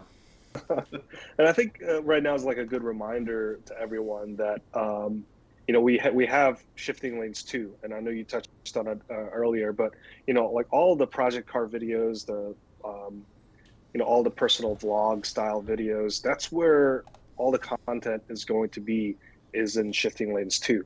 Shifting lanes 1 is going to be kind of like an OEM like reviews, and it's really there to kind of like you know, put all of our, you know, review videos so that we could kind of help fund all the other fun things that will go on shifting lanes 2. So like all this other stuff like the project cars, that's all coming back. You know, it's not like completely going away. It's been on hiatus, but you know, that's where it's going to be. So make sure you hit that subscribe and that notification bell for shifting lanes 2. Yep, I just commented in chat actually as that channel. So if anyone's watching and wants to go subscribe there, definitely do that. Yeah, that'll help us out, and I'm excited to. I know we're all excited, but I'm personally excited to. I just like making vlogs. I think it's fun. Even though I still don't understand why you people watch me talk to a camera. I'm just an idiot with a GoPro. I watch for the hair. It's just fun to do. Just I mean, yeah. I mean, hey, Keeps, where's that sponsorship? Reason why I wear a hat, by the way. Yeah, right. Yeah, but, yeah. Next one will be. Yeah. So, but yeah, that's to your point, Greg. Doing the vlogs, having the fun part of this with the cars and like going through, like, I can't wait to go and see. I mean, it's been over a year and I haven't seen your new car, which is way too long. You're going to be able to hear the Mustang for the first time with all of her, you know, go fast bits that I have on her, the intake manifold, the long tubes, the new red line, which is 7,500 RPM. Yes. Wow. And a Mustang is hilarious, by the way. That's a lot of air. I'm really thinking about doing a video on just how the Mustang manipulates air, because it's really, really cool, because it has the throttle body that everybody knows and loves. Butterfly valve opens that, goes into the intake manifold. Well, in each bank of the runners for the manifold, there's a second butterfly valve that actually works independent of the throttle body, and it's there strictly to manipulate airflow in the terms of air speed. So at low rev, when you want low end torque, it kind of manipulates the air so it's faster air, and the faster air that moves in, it generates more torque.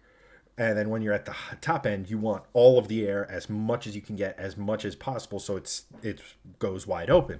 It's actually a really ingenious thing Ford did on a Mustang's kind of a regular car, right? We're not talking about a Ferrari or anything like that, but yet the Coyote has that stuff, which is a really impressive piece of tech that I deleted. The only reason being is that I deleted it because under boost, these things tend to stick. So obviously I'm boosting the Mustang, so I need to make sure that it doesn't stick, because if it sticks, then stuff breaks, and stuff breaking in your intake track, not ideal. So, but it's a really cool thing. Porsche does actually something very similar on a much higher level in the GT3 RS motor, and how it manipulates air and creates air pressure inside the manifold that is actually higher than ambient air pressure. So effectively very small amounts of boost in an NA motor, just the way they manipulate air and create vacuums and stuff like that. I could nerd out for way too longer than anyone's interested in. But it's really cool how they do it, and it's really cool that it's on a Mustang that I bought for $25K, and it revs, and can't wait for you to see that car, Greg, because actually you'll probably hear it. And then about 5 minutes later, you'll actually see it. That's how loud it is at full chat. It's insane. Yeah, and I live on a mountain, so I hear cars kind of like all over the place, especially in the winter when there's like no trees around, or like all the trees, you know, shed their leaves and everything for the season. So right now, and like, you know, if you have like the window open and it's like a nice day, you could kind of, you know, hear cars just You know, like nice loud cars. You can hear them from like the roads around. So I have no doubt that I'll be able to hear you I when cannot you're coming wait. over. It's just it's very Yeah. similar when I hear Hansen talk about his Veloster N, and the note and the exhaust and everything. It really reminds me of why I love the Mustang so much. In addition to its capability, it's just what's the first thing you notice when you step on the throttle? Sure, you get that thrust backwards, but it's also the noise, the visceral experience of it, and no, the Mustang with the Yeah. long tooth. Oh my gosh, man, it sounds so good. Nice. I'm excited to Rob, hear it. the long story short, the MT82 is kind of hot garbage. A lot of it due to the fact that the shifter itself is fairly imprecise, but there is some other things like actual plastic guides and things like that in the transmission that is getting warm. So long story short, I will be addressing the transmission by rebuilding it to about 1,000 foot or 1,000 pound-feet of torque spec, so that everything in my drive line will be more than capable of handling the 700 plus that I'm going to throw at it. So, so far I've dodged that bullet. I'll let you know when I go to the track and have more grip, whether or not that introduces a flaw into the system. But I will be getting a brand new built transmission, all billet gear set, all bronze guides, all top of the range stuff. That'll actually be stronger than like a T56 Magnum XL. So it'll be way overbuilt for the power I'm going to eventually have at that phase in it. And so I wanted to touch on one last thing. Well, I did. We can, if you guys have anything else, please chime in after this. But some of you might have seen, and we were talking about F1 earlier, and there's one team in F1 now from America, and that's Haas. He might be joined shortly by Michael Andretti and his team, which would be based out of Indianapolis and have a base in UK, because F1, you need a base in the UK. But it goes to show the American interest in all of this. The one thing I have with it is I'm a little dubious at the fact that two American F1 teams in the mid pack, I'd rather see them join forces and try to be something special. And it's not like Andretti family and the Haas family don't already have connection. You just got to go back to the Newman Haas days when Mario and Michael were both driving for Newman Newman Haas. But I want to ask you guys, what do you Newman think? Do you think Haas. two teams is better than one, or one super team is better than two midfield teams?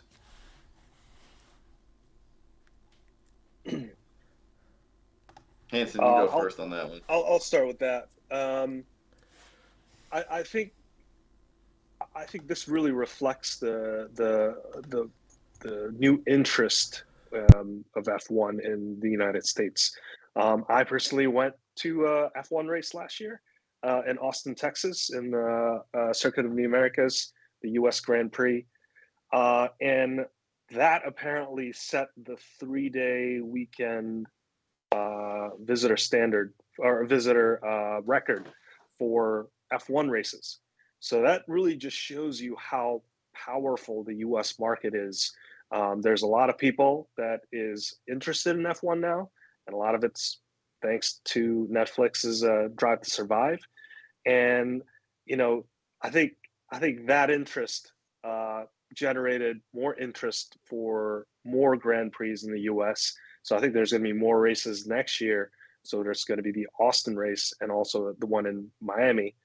Um, so yeah, the participation is higher than before now. So it makes sense that there's going to be a second team, and I think that there should be a second American team in Formula One, just because I think it's just going to be more exciting to watch. You know, it's like you've got teams to choose from now, and like when I was walking around in Coda, just like looking at what people, what brands people were wearing, it's like they were just like wearing a bunch of different teams. It's usually like Red Bull or like Mercedes, and like people didn't really have like favorites. It was just like, oh yeah, I like the driver, I like whoever. There wasn't really any core like I'm for, there's no like national pride, I guess, for a specific national team that you'd find in like other countries. So I feel like the America is like missing that identity. And right now Haas isn't really a great team to cheer for because they're all the way in the back. So now when you have two teams, you have more choices. And I feel like that's just going to increase competition. It's going to increase attention, and it's just going to be better for all the teams. I mean, there's no bigger name in American motorsport than Andretti. Yeah, so if anybody's going to do it, it's going to be him, like without a doubt. Yeah, that was actually going to be my first point. I don't think having an Andretti in F1 is bad in any way, shape, or form. The name Andretti should be in Formula One and should have been in Formula One since for a long time now. That is one of the motorsports names ever, is Andretti. So when you think of motor racing, there's a couple of like families or names that come to mind. Fangio, Schumacher. I think Andretti is one of your top five. Like everyone thinks of, true. Even like when you think of casual racing fans, everyone knows who Mario Andretti is. He was the guy that won the Formula One World Championship. That won NASCAR, won IndyCar. Raced everything. He was one of those multicultural kind of figures that everyone sort of knows the name Andretti. So I think, to Chad, specifically your question, I think two teams is better than one at this point. I don't think a lot of people understand who Haas is from a historical standpoint the way like we do, with how he's been in IndyCar and other forms of racing for decades now. But a newcomer to Formula One in that respect, I think a casual fan might not even know that Haas is an American team. I think it would make more of an impact if there were American drivers. So, because those are the forefront. It's an American team. Haas is an American team with a German driver and a Russian driver. So, I think if you're going to have... Well, that's actually where Andretti comes in. What's that? That's actually where Andretti kind of comes in. And everybody who's talked to them, they want Colton Herta to be the driver. American driver. Right. And stuff. It's just, I don't know. For me, this year is going to be a big one for me, because let's see what we all know. Haas gave up on the season last year. It's very well documented and things like that. I want to see, and adding another team is huge for it, right? Like the more teams we have, the more fans we have, things like that. But also, if we go 2-3 years and it's like we're lauding the team for being fifth, I think a lot of fans will be like, yeah, this was cool for a minute. Gonna go back and do something else, or root for someone else or something. But I just want an American team to be good so bad that, like, I don't know, I go back and forth. Two teams are great. Andretti's a great one. But then imagine Andretti Haas. Like, they combine. Like, Haas already has facilities. Andretti's talking about a huge program. They want to do F3. They want to do F2. And we're not. And plus, you have to pay $200 million just to be considered for F1. That doesn't guarantee you a place. And yes, in very, very, very rare instances, does the FIA have the ability to waive that? But it's like one of those things, especially, it's one of those things where, like, this is a huge investment. Like, when you talk $10 million just to go a second faster, like, just think about it for a second, because they want to do all their own homegrown driver stuff, and that's beautiful. I love that. I feel it might be a smidge too ambitious, and then the other fact of it is that Formula One seems good with 10 teams. Like, even though the rules say they can have 13, they seem, with the revenue sharing and all this other sort of stuff, that they're good with their 10 teams. They want to protect their 10 teams that they have right now, and they want to make sure that a new team just blends in. But that means the revenue sharing is going to be split amongst 11 as opposed to 10. So there's a lot of roadblocks and things like that for it, where, like, again, more American involvement, more American races. You have COTA in Austin, Miami. and there's rumors that a Las Vegas street circuit is going to be announced some point very soon. When I say very soon, I mean within the coming months. And it's an actual real street circuit, not in the Caesars parking lot like they did years ago. Which why? What a terrible decision that was. I mean, it's proof that you can take the best layout in the world if it's undramatic to look at. Nobody's going to care about it. But that was Right. a low moment for Formula One. I think Formula One did that. It might have been So, IndyCar. so were most of the U.S. Grand Prix back in the day. So it's Dallas is a debacle. yeah, Houston. I think or was it Dallas or Houston, Texas, It's Dallas. the Texas street race. But so like I go back and forth. Like it's a really hard thing for me to Yeah. kind of like say like, one team, one strong team that's going to ensure we have a team long term is hugely appealing for obvious reasons. Because here's the bottom line: if Haas doesn't do well this season, they're not long for F1. Gene Haas has kind of hinted at this. Gunther Steiner has hinted at this. Like, they went all in on this season, and if it doesn't work, I don't know how much longer Haas is going to be in F1. Now, what you can say that, okay, if they leave, Andretti can just kind of absorb their assets, their facilities, and things like that, and that kind of eases the burden on Andretti and things of that nature. But then we're talking about one team again, and I want one super healthy team versus two teams that are like, these guys are new, so they're not going to be successful for a minute, and they could be out in 3 years. Versus this team that if they don't see success, they could be out. So like, I want to make sure F1 in America is as healthy as it possibly can, and that's why I lean towards let's create a super team. One, you don't have to deal with the FIA Concord bull crap. You don't have to worry about paying that $200 million just to be like, just to appease some existing teams and things like that. And then you have two of the best IndyCar teams throughout IndyCar's history working together as a two-prong attack on the Formula One and hopefully eventually the F1 World Championship. I'm not saying it's easy enough to where you take the best of the best, throw them at it, and eventually they'll win a championship, but it's going to give you the best shot. And that's kind of where my head goes. Yeah, I see that point. I get it. It's create the super team. Beat the Celtics, Lakers. Of NBA fame. Creating super teams was the biggest one. The Heat with like LeBron and whatever, and combine forces to then win championships. Like I totally get that.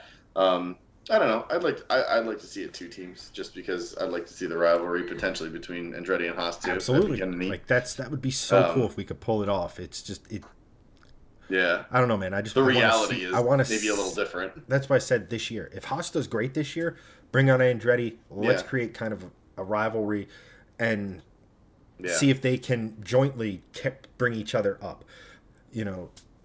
As opposed to Haas. I mean, Haas, if they ever get to a point where they're faster than Ferrari, Ferrari's not going to have that. Like, Ferrari's not going to be like, well, you're not going to win the championship over us just because you have our engine. Like, then you might get to it once. But so that's what I'm saying, where like the financial aspect of it is, right. Be strong enough to have your own engine agreements or go to a third-party engine supplier that isn't a factory team. Like when Volkswagen enters the fray, right? Porsche, Audi, those are going to be free agent engines. So if you can get the know-how, get the experience, build upon that, and now all of a sudden you have the freedom to try to outgun everyone. Not saying you will, but you have the freedom to try. Like, that gets me way excited for because I love the idea of us Americans, as everyone says, you go in straight lines or you make left-hand turns and you don't do much else. I'd love to see one of our teams just go and be like, we won. Suck it, nerds. Yeah. But, so let's look at it, see what... And then I guess, I don't know, did you guys have anything else you wanted to talk about, touch on, chat? Anything you wanted us to talk about that we didn't? Anything? For me, I don't think I have anything. I just wanted to give a shout to if anyone's interested on the Facebook stream or if anyone's watching on YouTube. We have a private group over on Facebook now that if you're interested, we're going to be pinging the group It's basically just Shifting Lane supporters. It's like $5 a month. It helps out the channel, helps out the stream, and we're gonna be like talking with you guys in there, and we're going to basically be, say what you guys want to hear. We're just starting this whole live streaming thing. This is our like fourth or fifth one we've ever done, and we're gonna continue to like engage with you guys throughout the stream. Like you've probably seen like we've been talking with Rob. There's a ton of comments on here. Thank you, Rob, for peppering chat with a whole bunch of different stuff. But if you do want to do it, it's super cheap. It's like $5 a month. If you don't want to do it, you don't have to. It's cool. You just engage with us in chat, and we'll pick the topics for you, and we'll just chat about whatever we want. So if you want a little bit more control, we're going to be more active in that group. You can go to our Facebook page, which is just facebook.com/shiftinglanes. And you can just hit become a supporter, and then that'll basically just give you entry into that group. So if you feel like doing that, great. If you don't, cool too. It's up to you guys, but we definitely want to engage with you more, and that group is part of what we're going to be doing. So feel free to hop in there and definitely help support the channel in that respect. Well said, Gregson. Cool. Well said indeed. Support this space. Don't you love it? Yes, so please. That kind of brings it all neatly to a point where I want to get this stream to a point where we're almost most of it is we talk about some things here and there, but a lot of it's driven by you guys. So I want to get some of your builds in here. I want to talk about your builds, what you're working on, cars you like. I want to see what's in your garage, what's done to it, why you did it. That stuff interests the hell out of me and things like that. Because again, like we all love cars because of the personal nature of it. Hanson loves the Veloster N. I love a Mustang. Greg loves automatics. Like it's just who we are as people at our core.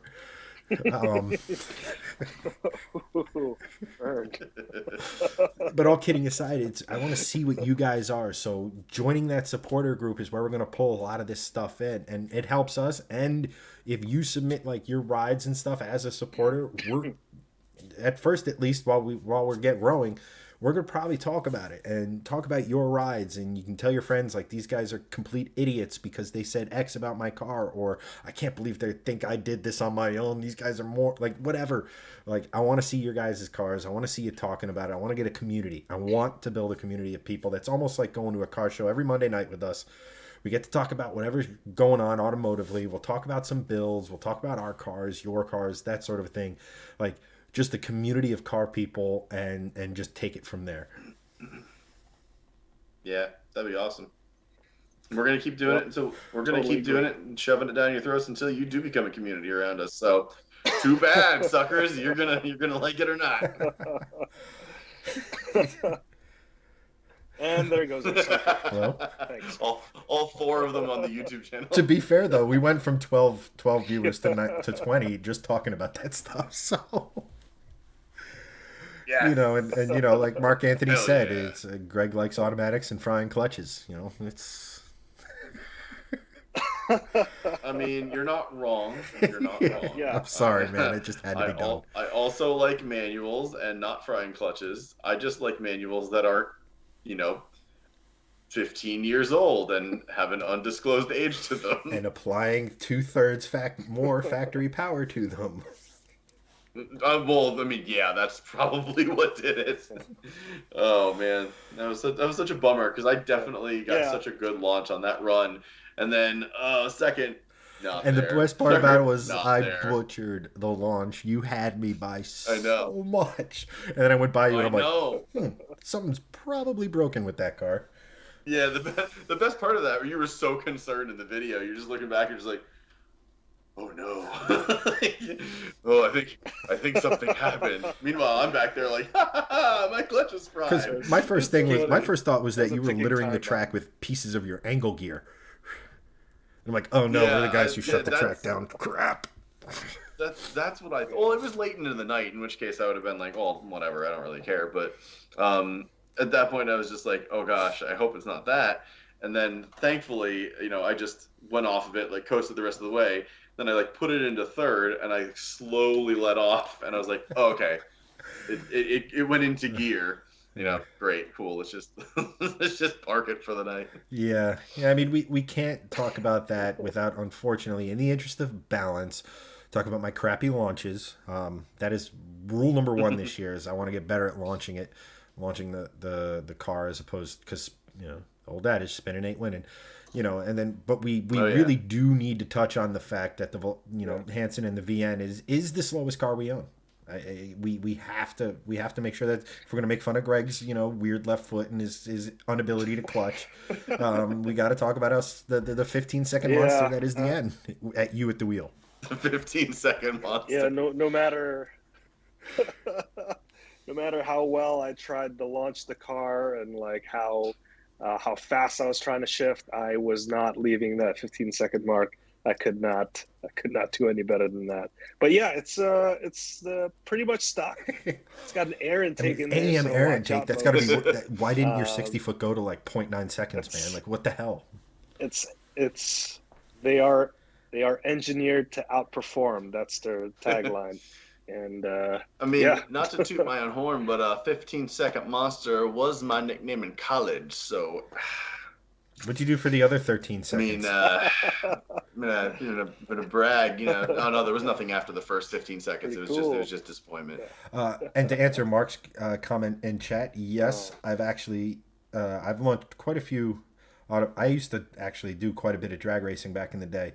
Automatics. I even took a 900 horsepower GTO with a power glide and trans brake. I've experienced launching those things, which is insane. But no, my mistake was launching a manual with more power than I ever launched a manual before, and just thinking if I dump the clutch, this will work fine. Trusting the prep, as it were. And nope. Where we drag race, it's not that the prep is bad; it's just not plentiful. So it's very similar to like a no prep situation. It does have some stuff down to protect all the asphalt and things of that nature, but it's very close to no prep. So it's very close to the street. So launching in those conditions is very much different than launching on a fully prepped surface, where you can kind of just trust that the tires will grab and go from there. So yeah, I'm looking forward to getting back. Like it's the closest form of motorsport to me. What's up, Nora? It's the closest motorsport to me. It's a lot of fun. It's a lot trickier than people give it credit for, just going in a straight line. Like, I can't launch. Hanson struggled to launch, and Greg got a great launch, and his car decided to leave the chat. Poop itself. So, like, it's tricky. I love it. I love the fact that it's affordable.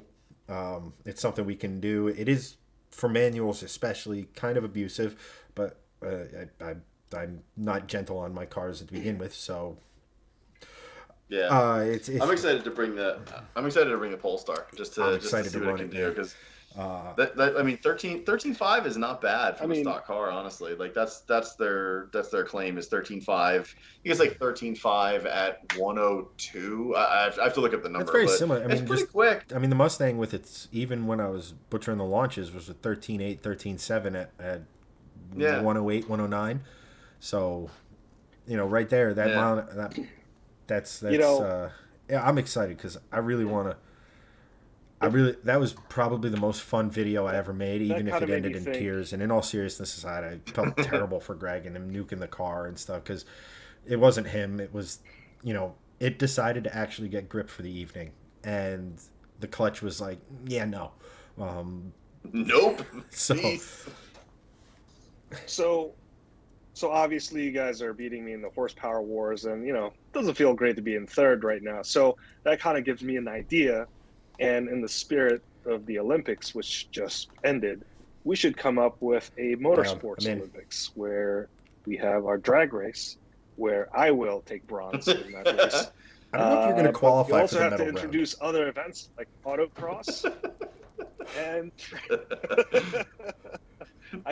Greg and I have a two. We just bring in another random from the strip that night. You're in our group for tonight. Sorry, Hanson. I mean, the C30 still exists. I'm just saying. It's like, but I have to man the concession stand. The concession stand itself is just in the bronze medal. Yeah. Down. Autocross. I like to think that I have a pretty good experience there, and then also track days. Yes. So it's like 3 separate events, same cars, obviously, and built to the same. It's not like we tweak our cars between each events, but just to kind of see how these cars do in all the different events. I think we should totally I think do that's that. cool. I'm I'm 100% down for down. that. That's a great idea. Time on I'm totally down. Track time, get me. Let's go. Absolutely. I mean, I'm gonna try Friday nights the strip. Yes, weekends tricky but doable. I want to be out there, man. I want to drive the cars like they're meant to. Because I mean, let's face it. Even as the Mustang sits right now, changing brake pads competition. I lose. But like, I love that idea. As long as we're not changing. I mean, I think we should have a burnout competition. Why not? I mean, I don't. I mean, Greg can do do we it, put right? oil down? I could do it if we put oil down or chain me to a wall. That's all 4 tires that way. Nugget cars is something. Hoonigan style. Yeah, right. The unicorn. How do you say unicorn in Swedish? But unicorn. I don't know. I'm sure it is. And yeah, so I'm definitely down for that. Would love that idea. We have another comment from Nora. Thoughts on Mustangs, not the newer models that are 4-cylinder and turboed. I have a 2014 Mustang that's a V6. I want to make it faster. Where I'm lost thinking, is it worth buying a whole V8 pre-built engine or just trade it for the EcoBoost? Depends on budget. Those old V6s can take some boost, but again, you're give and take. Boost reduces reliability. Those motors weren't necessarily performance-based. Those performance-based type of things, but I mean, you could probably find a 14 V8 for the same price as a newer EcoBoost. But the EcoBoosts are pretty powerful and pretty fun. It just depends on what you're kind of looking for. EcoBoosts are really fun cars. The front ends on those things are phenomenal since they, 300 plus horsepower plus, that weight reduction in the front with a 4-cylinder versus an 8-cylinder makes them really nimble, really fun little cars. The soundtrack leaves something to be desired, but we all have our budgets and things like that. So I would not recommend V8 swapping it because that motor swaps introduce a whole lot of complications that if you're not willing to work around or deal with, it's just going to suck. The EcoBoost. Totally agree there. So in your 2014 Mustang, an EcoBoost makes as much, if not more, power than the V8 version, and it's lighter up front. So performance-wise, I'd look in that direction, unless you have the money and the budget to have a shop professionally do the swap, and at which point you're spending so much money that you might as well just get a V8.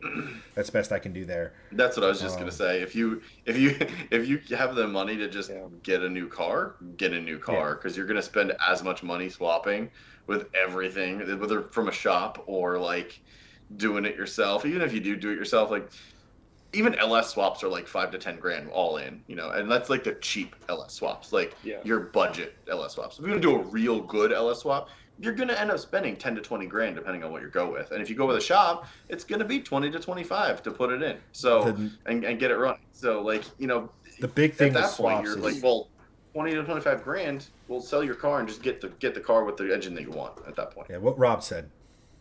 Yeah. And there's also the cost of getting stranded. Correct. Yeah. With with an unreliable vehicle. So get that car that was designed with the actual engine that you want. Yeah. So there's always that's a give the and best take. course of action. Making the thing is I've always been of the mindset that if you want to get the quote unquote, and I'm not trying to sound like I'm putting them down or anything like that, if you get the quote lesser model and then you try to mod it, you're going to spend way more than it would be to save and get the slightly higher model. I don't know what your budget is. I don't know what 100%. you're looking for and stuff like that, but you can get the older Mustang, not the S550, but the generation previously, a lot of those V8s are going for pretty reasonable money, even in the environment we live in right now, compared to the S550 Ecos. So it's a give and take. Best thing I can always tell people is if sit in the newer car or the car that's for sale, drive it. Does it do it for you? Does the budget match? If not, save up for a little bit until it does.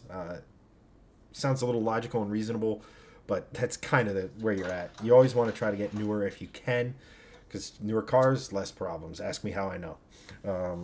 Don't buy old BMWs. But yeah.